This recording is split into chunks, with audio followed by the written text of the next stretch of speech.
ठीक है सर, अब मुझे जाना होगा। अब छात्रों को थोड़ा समय दे और उन्हें ये बताने की प्रयास करे कि सफाई का मतलब क्या है और ये क्यों जरूरी है। बिल्कुल सर, मैं पूरी निष्ठा से कोशिश करूंगा। और असल बात यह है कि उन्हें इस बारे में कोई बताता ही नहीं और बड़े भी इस बात को नहीं समझ पाते। आप सही कह रहे हैं। यही वजह है कि हमें युवकों को पकड़ना है।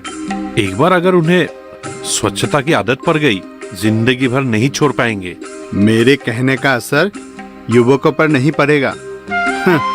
सर, युवक तो छोड़िए, अभिभावक भी इस बात पर आकर विरोध करते हैं कि वो उनके बच्चे को स्कूल से पढ़ाई के लिए भेजते हैं, ना कि यह सब साफ सफाई के लिए। तो अभिभावकों को समझाइए। इसी तरह अन्य स्कूलों में भी सफाई कार्यक्रम शुरू की गई है और ये पढ़ाई की तरह ही है। इनका लाभ उन्हें ही मिलेगा, उन्हें बीमारी नहीं होगी। सर, ये आपका पहल है, इसीलिए मैं कह रहा था अगर आप कुछ देर उनके साथ रुक जाते और उसके बाद एक कप चाय भी। नहीं सर, आज मुझे माफ कीजिए। दरअसल गांव के कुछ प्रतिभाशाली युवकों से मिलना है। 1 महीना के अवकाश के बाद कॉलेज की पढ़ाई के लिए वो शहर जाने वाले हैं। अच्छा, उन्हें विदा करना भी जरूरी है। उनका मनोबल बढ़ाएंगे तो उनका भविष्य पर असर पड़ेगा, और अगर वो अच्छा करेंगे तो गांव के लिए भी अच्छा है। ठीक है, नमस्कार। हम लोग तो आपके बारे में ही चर्चा कर रहे थे। सोचा था कि किसी काम की वजह से आपको आने में देर होगी या तो आप भूल गए होंगे, तभी आप यहाँ पहुंच ही गए। मैंने इन्हें कही भी थी कि आप जुबान के पक्के हैं, समय पर पहुंच जाएंगे। जो लोग सफाई के लिए इतने संघर्ष करते हैं वो आदत के गंदे कभी नहीं हो सकते। अब सही है, लेकिन आज जिंदगी इतनी तेजी से बढ़ रही है, कभी हमसे छूट भी सकती है। लेकिन इस बात का ख्याल रखना चाहिए कि हम जगह पर समय पर पहुंचे। सिर्फ 3 चीजें याद रखिए। 1, समय और जगह की तिथि याद रखना। 2, उस जगह पर जाने की वजह याद रखना। और 3, समय से पहले काम शुरू करना, ताकि कुछ समय हाथ में रहे। लेकिन जीतने के लिए सफाई जरूरी है। अंकल ने क्या कहा तुमने सुना? उसे अपनाने की कोशिश करो। मैं तुमको कुछ कहना चाहता हूँ, अगर बुरा ना मानो तो कह सकता हूँ। नहीं नहीं योगी जी, कृपया उसे बताइए। ये सीखने का उम्र है। अगर आप लोगों से नहीं सीखेंगे तो आदर्श की बातें कहाँ से सीखेंगे? तो सुनो, साफ रहने का मुख्यतः 7 फायदे हैं। पहला, ये तनाव और हताशा कम करता है। दूसरा, ये शांत रखते हैं और सही तरीके से खाने में मदद करता है। तीसरा, ये काम करने की क्षमता बढ़ाते हैं। और चौथा, ये दूसरों के साथ तुम्हारा संबंध मजबूत करने में मदद करता है। 5वां, ये उत्पादकता बढ़ाता है। 6ठा, ये वजन नियंत्रित करने में तुम्हारी मदद करता है। और 7वां, ये शरीर को स्वस्थ रखने में तुम्हारी मदद करता है। मैंने तो इस तरह से सोचा ही नहीं था, लेकिन जो आपने कहा वो 100% सच है। और समझ में आया? याद रख पाए? शायद हर एक शब्द याद नहीं कर पाया, लेकिन जरूर ये समझ गया कि सफाई से अच्छा स्वास्थ्य, शांत मन, समाज में भागीदारी, अच्छा खाने की आदत, निश्चित प्रगति, लंबी दौड़, समृद्धि और गंभीर अध्ययन में लाभ जरूर होता है। मैं बहुत खुश हूँ। इसी वजह से तुम्हारा घर छोड़ने से पहले मैं खुद चल के आया। याद रखना, अपनी छोटी छोटी आदतों से बड़ी बदलाव ला सकते हैं। जी, ये युवा पीढ़ी के लिए बहुत बड़ी सीख है। ये महसूस करो कि ये राष्ट्र का सेवा है। ये राष्ट्र की सेवा कैसे हो सकते हैं? हम साफ रहे या गंदे, उसे राष्ट्र पर क्या असर पड़ेगा? आप भगवा लोग बिना मतलब के हर बात को हर चीज पे जोर देते हैं। सुनो मेरे भाई, आपके साफ या गंदे रहने से देश से कोई मतलब नहीं होता है। हमारे जैसे लोग आसपास के लोगों में अच्छी आदतें डालने के प्रयास करते हैं। हर देश की प्रगति उसकी युवा पीढ़ी की आदत, क्षमता और गुणवत्ता पर निर्भर है। जो देश इस मामले में समृद्ध है उसका विकास तय है। अगर विकास होगा तो तुम अपने आश्रितों की मदद कर पाओगे। अगर तुम्हारे जिंदगी में सफाई का कोई महत्व नहीं है तो तुम गंदी चीज को छुओगे, गंदी आदत डालोगे और गंदगी फैलाओगे। ये गंदा लड़का है, इसके दिमाग में पहले से कुछ गंदी चीजें हैं, इसलिए आप जो कह रहे हैं इसके दिमाग में नहीं जा रहा है। नहीं, मैं समाप्त कर रहा हूँ। यदि तुम गंदे माहौल में रहते हो तो सबसे पहले तुम बीमारी की शिकार बन जाओगे। कुछ अज्ञात बीमारी भी हो सकती है। इससे तुम्हारी ऊर्जा, क्षमता और इच्छा शक्ति पर असर पड़ेगा। तुम्हारे परिवार पर भी बुरा असर पड़ेगा। और यदि तुम्हारे जैसे हर परिवार को नुकसान पहुंचता है तो इसका असर देश पर पड़ेगा। ऐसे? अच्छा, अगर तुम बीमार पड़ते हो और तुम्हें इलाज के लिए सरकारी हॉस्पिटल ले जाए गए, जहां इलाज सस्ती है, इलाज जरूर होगा। और सस्ता इसलिए है कि सरकार ने लोगों के इलाज के लिए सुविधाएं उपलब्ध करवाई हैं। लेकिन पैसे खर्च तो सरकार की खुद से ही होंगे। अब अगर सरकार तुम जैसे नौजवानों के इलाज पर पैसे खर्च करती है, एक तो तुम्हारे सेवा लोगों तक नहीं पहुंचेंगे और दूसरी तरफ विकास कार्यों के लिए सरकार के पास पैसे नहीं बचेंगे। अब सोचो, तुम्हारी इन बुरी आदतों से सरकार पर कितना बुरा असर पड़ता है।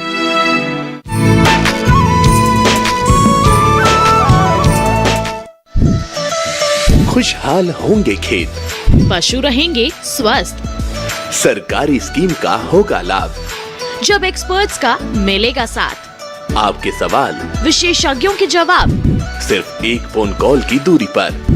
देखिए किसानों का अपना प्रोग्राम हेलो किसान, सोमवार से शुक्रवार शाम 6 बजे से सिर्फ दूरदर्शन किसान पर।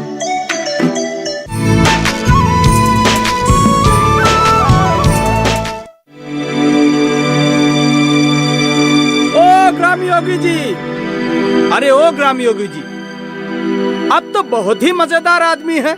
आप जो भी बकवास करते हैं सारे सुनते हैं। मैं दिन भर चिल्लाता रहता हूँ, मेरा कोई नहीं सुनता, बल्कि मेरा पत्नी भी नहीं। मैं जब भी कुछ कहता हूँ आपका मिसाल देता है। किसी बात के लिए मेरा नाम लेती है? मैंने ऐसा क्या कर दिया भाई? हाँ, यही बात तो मैं उससे कहता हूँ कि सफाई अभियान हमारी प्रधानमंत्री ने शुरू किया, आपने नहीं, लेकिन वो आप ही का नाम लेती है। मैं भी यहाँ का निवासी हूँ, लेकिन जब भी राष्ट्रपति का नाम आता है सारे रामनाथ कोविंद जी का नाम लेते हैं। लोग सही है, आपको इसमें इतना अफसोस नहीं करना चाहिए।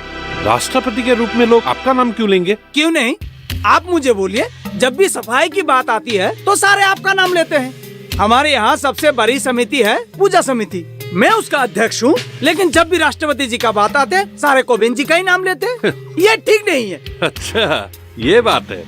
हो सकता है लोग गलत हो, आप उन्हें जाके पकड़िए। वाह, आपने ऐसे सलाह दी, सारे मेरे ही पिटाई करेंगे। इधर मैं बोलना शुरू करूंगा, इधर सारे मेरे खिलाफ हो जाएंगे। अकेले में बोल दिया तो ठीक है, अगर समूह में बोल दिया तो आटे की तरह पीस डालेंगे। लोगों से पीटने से बेहतर है कि घर में ही पत्नी से मार खाऊं। क्या कहते हो भाई? वो रोजाना तुम्हें क्यों मारेंगे? दरअसल इसके लिए उसे भी दोष देना ठीक नहीं है। मेरा बेटा और मैं रोज ऐसा कुछ कर ही देता हूँ कि उसके पास भी कोई चारा नहीं रहती है। खासकर खाने के समय में जब भी हमारे सामने खाना लाती है, हम हाथ धोना भूलकर उसमें टूट पड़ते हैं। लगता है ये एक राष्ट्रीय समस्या है। क्या कहते हो भाई? इसका मतलब मेरी पत्नी को पूरा देश भर में घूमना चाहिए और जो खाने की चीज को बिना हाथ धोए छुए उसे पीट दे। बिल्कुल इसी तरह। मैं ये बात जानता हूँ कि वो अकेली ये काम नहीं कर सकती। कुछ ऐसे संगठन हो जो ऐसा करे। आप तो बहुत खतरनाक आदमी हो भाई, आपसे ज्यादा समय बात करना ठीक नहीं है। आपको ये सब बताकर लगता है मैंने गलती कर दी। अच्छा जी, मैं चलता हूँ। अरे बाप रे, किससे पाला पड़ी। मुझे पता नहीं इस पीढ़ी को क्या हो गया है। सभी को रात प्यारी है। तुम लोग रात को पढ़ते हो, रात को काम करते हो, काम नहीं करने से भी देर रात को ही सो जाते हो। सच कहूँ तो तुम लोग जब सोते हो हमारे लिए सुबह होती है, और सब जब काम करते हैं तब संयोग और दूसरे सो जाते हैं। ये भी कोई जीने का तरीका है? क्या संसार तुम्हारे लिए इंतजार करेगा? हाँ, इस पीढ़ी ने बड़ी बुरी आदतों को अपना लिया है। आगे की जिंदगी चलने के लिए बहुत मुश्किल हो जाएगा। मेरा कहने का मतलब ये है, तुम लोगों में सामर्थ्य नहीं है। चिंता मत कीजिए आप लोग, हम किसी के लिए इंतजार नहीं करेंगे, बल्कि पूरी दुनिया हमारे लिए इंतजार करेंगे। और दुनिया बदल रही है। जहाँ तक माँ की शिकायत की बात है कि हमारे पास सामर्थ्य नहीं है, अब तक मोबाइल, नेट और अन्य इलेक्ट्रॉनिक डिवाइसेस काम कर रहा है। डिजिटल होना अच्छी बात है, यह नई जानकारी और स्मार्ट होने का संकेत है, लेकिन हर चीज नेट से नहीं होता। तुम ना अपनी जरूरतों के बारे में ही सोचते रहते हो। अपनी भूख, अपनी जरूरतें, व्यक्तिगत रूप से लोगों से मिलना, उनकी खुशियाँ, तुम बस अपनी जिंदगी के साथ ही व्यस्त रहते हो, अन्यथा तुम मुंह के बल गिरोगे। मैं तुम्हारे ही घर आ रहा था संजोग से मिलने। सुना है तुम अफकस खत्म करके क्लास करने आज ही शहर जा रहे हो? हाँ अंकल, इसीलिए हम लोग बाजार जा रहे थे और वहाँ से कुछ चीजें खरीदनी भी है। तुम पिछले 1 महीने से घर पे हो, ये काम तो तुम्हें पहले ही कर लेना चाहिए था। अब तक तो तुम्हें चला जाना चाहिए था। जल्दी जाने का कोई मतलब ही नहीं है अंकल। विलम्ब से जाना, रात को सो जाना और सुबह तरोताजा होकर क्लास करना ही बेहतर है। लेकिन तुम्हारे कमरे, बिस्तर, किताबों, ये सब की सफाई? अंकल आप चिंता मत कीजिए, एक रात के लिए कुछ नहीं हो जाएगा। आज रात हम लोग निकलेंगे, आराम से कुछ खाएंगे और सो जाएंगे। कल सुबह से अपनी जिंदगी पूरी तरह से शुरू हो जाएगी। अंकल, आप अपने दिनों के आधार पर चीजों को तय ना कीजिए। अभी कैसी हालत है? कैसे है वो? संजोग, विश्वास? गंभीर है, वो लोग होश में नहीं है। डॉक्टर के अनुसार फूड पॉइजनिंग है। अच्छा, घर से आने के बाद कुछ खाया उन लोगों ने? मैंने तुमसे कहा था ना कि बच्चों को किराए के घर में मत रखो। कल ऐसे हॉस्टल में रखा जाता तो आज ऐसी घटना नहीं घटती। देखो, मैंने उन्हें मस्ती करने के लिए किराए के घर में नहीं रखा था। उसके नंबर भी इतने अच्छे नहीं थे कि उसे कॉलेज के हॉस्टल में दाखिला मिल जाए। क्या करता मैं? देखो, अभी भगवान से प्रार्थना करो कि उन्हें होश आ जाए।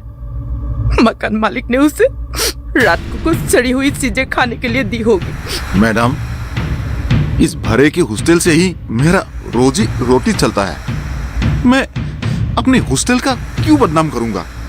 हम जो खाते हैं वही उसको भी परोसते हैं। रनवेश को भी वही खाना दिया गया, हमें तो कुछ नहीं हुआ।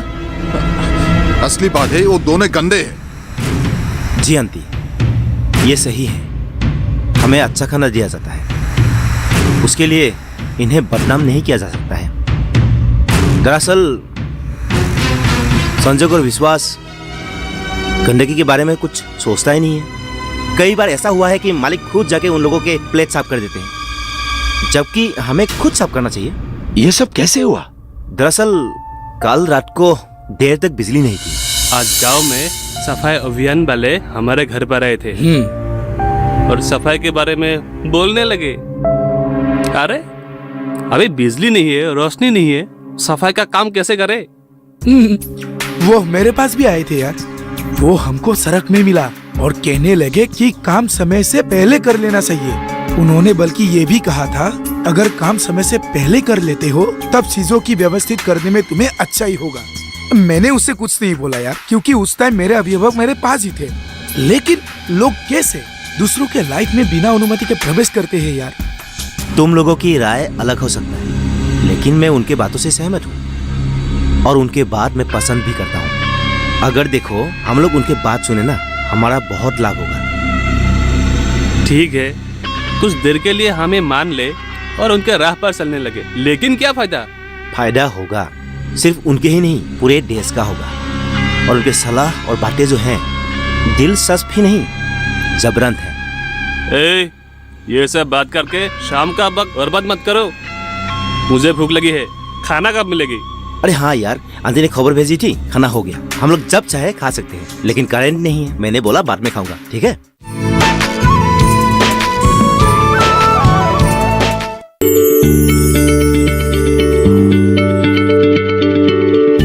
क्या आप किसी बीमारी से परेशान हैं? चाहते हैं डॉक्टर की सलाह? तो हम हैं आपके साथ, बताएंगे आपको जीने की राह। समस्याएं आपकी, समाधान देश के मशहूर विशेषज्ञों के। घर बैठे बात करें देश के जाने माने डॉक्टरों से। हमारे लाइव प्रोग्राम स्वस्थ किसान में हर शनिवार शाम 6 बजे से 7 बजे तक।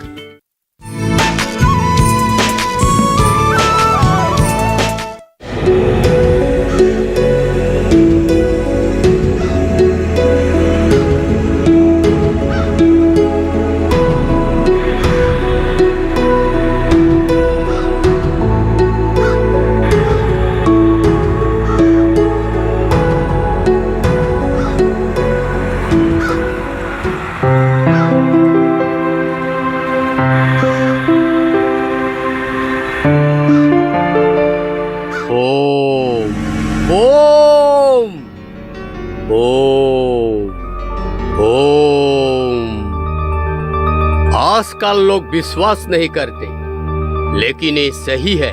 उन दोनों के प्लेट में चिपकली गिरने से और वही खाना खाकर वो बीमार पड़ गए और तुम सही समय पर आए हो। माता जी खुश हुई, पूजा भी सफल हुआ। लेकिन उनके प्लेट में चिपकली डाला किसने? ये सब नक्षत्र का खेल है, किसी ने नहीं डाला बालक। वो अपने आप आके गिर गए।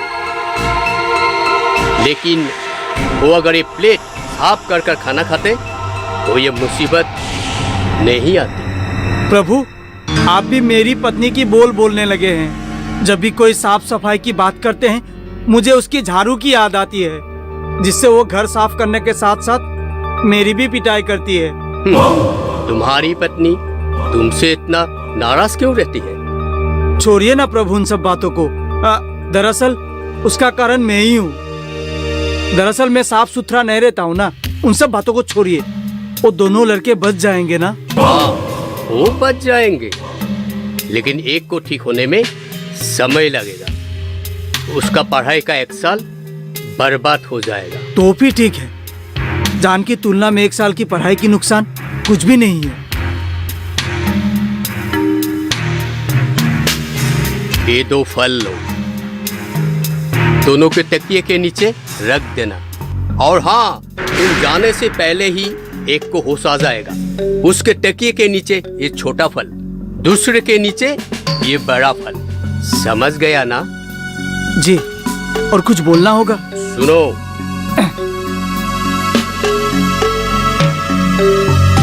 समझा? ये मंत्र बोल देना, ओम नमः शिवाय। ओम नमः शिवाय बोल दूंगा। तो भी ठीक है, मैं चलता हूँ। अब उन दोनों के लिए प्रार्थना कीजिएगा। अगर और फल की जरूरत हो तो मैं आ जाऊंगा। दरअसल बात क्या है, हम में से ज्यादा लोग साफ सुथरे नहीं रहते हैं। तुम्हारी पत्नी भी वही कहती है, उनमें से तुम भी एक हो। ओम नमः शिवाय। तो मैं चलूं प्रभु? ओम नमः शिवाय, ओम नमः शिवाय, ओम नमः शिवाय। ये आश्चर्य की बात है, कॉलेज की लड़के स्टूडेंट है, इतना लापरवाह कैसे हो सकता है? इतना गंदे कैसे हो सकते हैं? देश की 1/3 आबादी अभी भी खुले में शौच करती है। ये दुर्भाग्यजनक है, लेकिन है। ये दोनों तो भाग्यशाली है कि आप जैसे डॉक्टर उनके करीब है, नहीं तो सोचिए क्या होता। जी, मैं डॉक्टर हूँ और ये लोग भाग्यशाली हैं, मेरे देखरेख में हैं। लेकिन आज मैं इन लोगों को देखने के लिए नहीं आया था। अगर आप नहीं होते तो आज मैं दूसरे जगह पर दूसरे मरीज को देख रहा होता। लेकिन आज मैं यहाँ आया हूँ मेरे पुराने दोस्त ग्राम योगी को धन्यवाद कहने। ये तो आपका बड़प्पन है। मैं आपका शुक्रगुजार हूँ कि आपने मेरे आग्रह की सम्मान रखते हुए यहाँ आए और मेरी सफाई की अभियान को हौसला दिया। आप मुझे शर्मिंदा ना करें, आप जैसे दोस्तों के कारण ही मैंने ये सब किया है।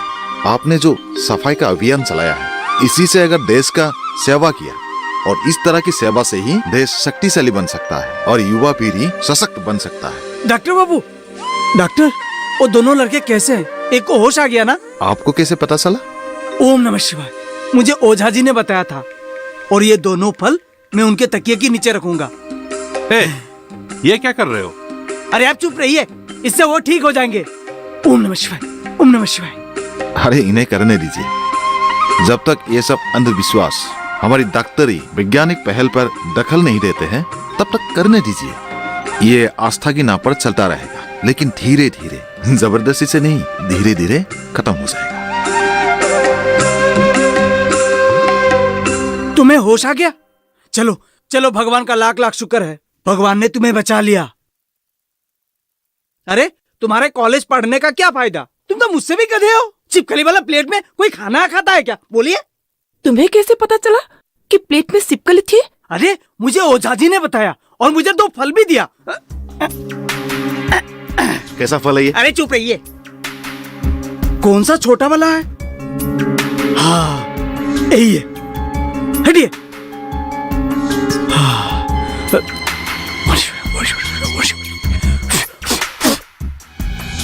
अब मुझे चैन मिला है।